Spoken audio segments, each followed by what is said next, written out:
Bom dia, queridos irmãos. Como que você está hoje? Renovando a sua fé e a sua esperança em Deus? Sei que nós estamos vivendo um tempo em que não imaginamos que estaríamos vivendo.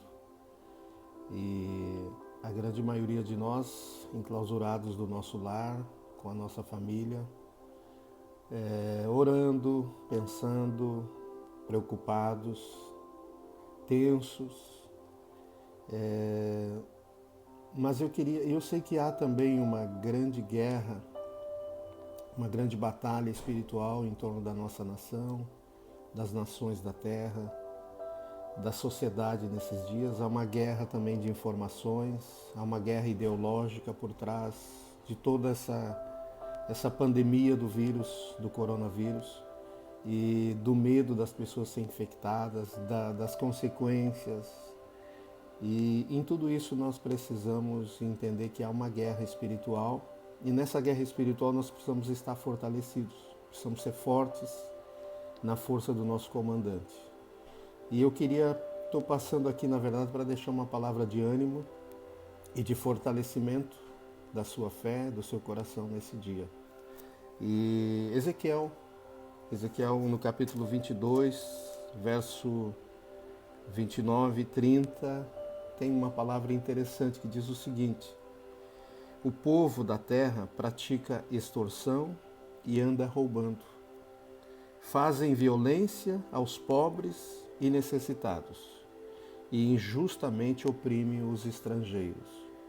Então, a realidade, se nós lermos antes também, a realidade é bem crítica naqueles dias na sociedade de Israel. Mas veja o que o versículo seguinte diz.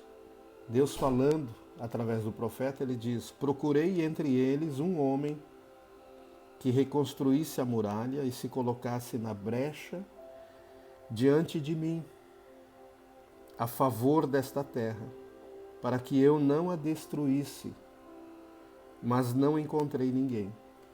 Então veja que Deus está procurando aqui um homem, apenas uma pessoa, que se colocasse diante dele em oração, colocasse a sua vida diante do Senhor, orando, intercedendo e pedindo perdão, se arrependendo pelos pecados daquela nação. Então esse é o nosso chamado. Senão a gente fica também compartilhando vídeos, ouvindo notícias daqui e dali, e a gente não tem a capacidade de discernir qual é a fonte de cada uma dessas informações, e a gente acaba sendo tirado da presença de Deus, do lugar justamente onde fomos chamados para estar.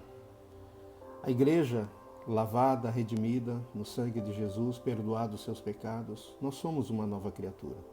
Como compartilhei, quem ouviu na quarta-feira a mensagem, nós temos uma identidade. Como Jesus estava afirmando Pedro na identidade que ele tinha agora como não apenas um seguidor de Cristo, mas alguém que tinha a revelação de quem Cristo realmente era. Então nós devemos ocupar o nosso lugar de autoridade em Cristo. E olhando para Hebreus, capítulo 4 do livro de Hebreus, no versículo 14 até o versículo 16, 14, 15 e 16, diz assim: tendo, pois, Jesus, o Filho de Deus, como grande sumo sacerdote, que adentrou os céus, conservemos firmes a nossa confissão. Porque não temos sumo sacerdote que não possa se compadecer de nossas fraquezas, pelo contrário, ele foi tentado em todas as coisas, à nossa semelhança, mas sem pecado.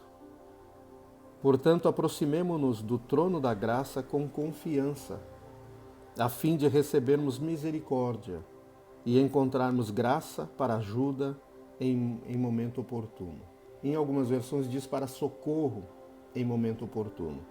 Mas inicia o 14 dizendo que nós temos diante de Deus um grande sumo sacerdote, que é o Filho de Deus, Jesus Cristo, o nosso Senhor, que veio e morreu por nós naquela cruz. E a partir da morte dele tudo mudou, porque quebrou o poder do pecado, da injustiça, da morte, do inferno, e ele deu autoridade à sua igreja, aos seus filhos, aos filhos de Deus, que através dele se reconciliaram com o Pai.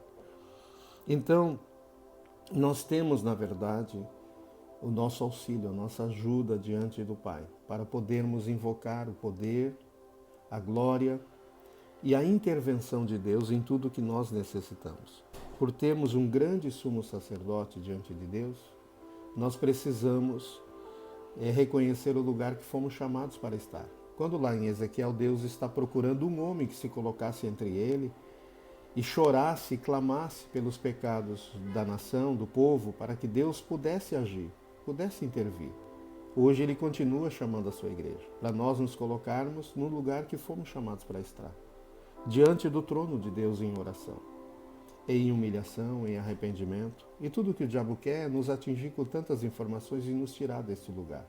Então eu chamo você nesta manhã para renovar a tua esperança, a tua fé no Senhor e se colocar novamente diante daquele lugar, não apenas em oração, mas com um coração realmente rendido a Deus.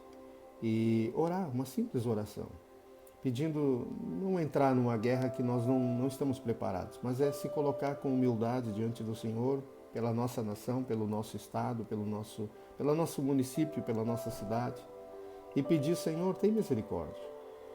Poupa-nos de tudo aquilo que hoje está desenhado, que teremos que passar, ou que teríamos que passar. Mas nós cremos no Senhor e sabemos que Tu é poderoso para nos livrar. Perdoa hoje essa guerra ideológica de informação, homens tentando, nesse momento, totalmente insensível com a realidade da nação, tentando usar tudo isso para influenciar, para os seus fins. Mas nós precisamos que o Senhor intervenha. Então precisamos nesse momento, nessa manhã, nesse dia, reafirmar a nossa fé e a nossa esperança no Senhor, mas também reafirmar a nossa posição em Cristo, quem nós somos e quem fomos chamados para ser. Então podemos entrar na presença de Deus, diante do seu trono, e clamar pela sua justiça, pela sua manifestação, pela sua intervenção. Há socorro para nós. Queria deixar essa palavra, que Deus abençoe a todos, que Deus renove e fortaleça a sua fé e a sua esperança, em nome de Jesus. Amém.